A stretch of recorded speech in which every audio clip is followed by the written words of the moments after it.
cavalo com asas que virou uma constelação? Bom, mas antes disso, um cafezinho para poder relaxar.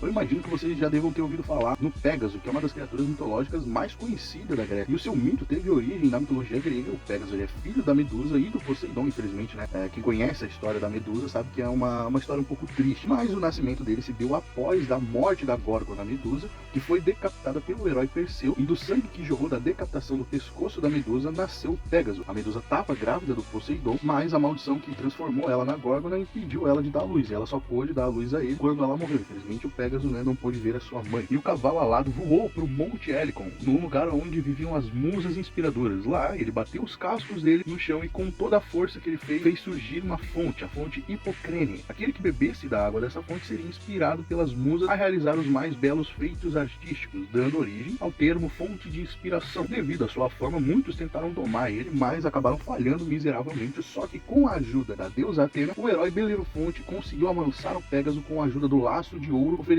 pela deusa. Ele montou o cavalo alado e conseguiu derrotar a terrível Quimera, o monstro que assolava o reino de Lícia. Após a queda dessa criatura, o Belerofonte tentou usar o Pégaso para chegar até o Monte Olimpo e infelizmente ele acabou caindo. E o Zeus ficou muito impressionado com o quão formidável era aquela criatura. E assim o cavalo passou a servir o Deus Supremo do Olimpo com a tarefa de carregar os seus poderosos raios. E em reconhecimento aos seus serviços, o Zeus acabou decidindo honrar o Pégaso, transformando ele na constelação de Pégaso. O magnífico animal obviamente passou a ser visto como um símbolo de criatividade, inspiração poética, de impetuosidade. Eu imagino que vocês já deveriam ter visto algumas das representações dele nas mídias atuais, como em Cavaleiros do Zodíaco, onde o Seiya de Pégaso é um dos cavaleiros mais icônicos, com a armadura inspirada nesse mito grego. Tem também a princesa Mononoke, que é o espírito da floresta, que toma a forma de um cavalo alado, representando a conexão com a natureza. Tem também Percy Jackson e os Olimpianos, onde o Pégaso é o companheiro leal do Percy Jackson, simbolizando a amizade e a aventura dos dois. E temos também uma versão no God of War, onde o Kratos enfrenta um Pégaso poderoso, mostrando um lado mais sombrio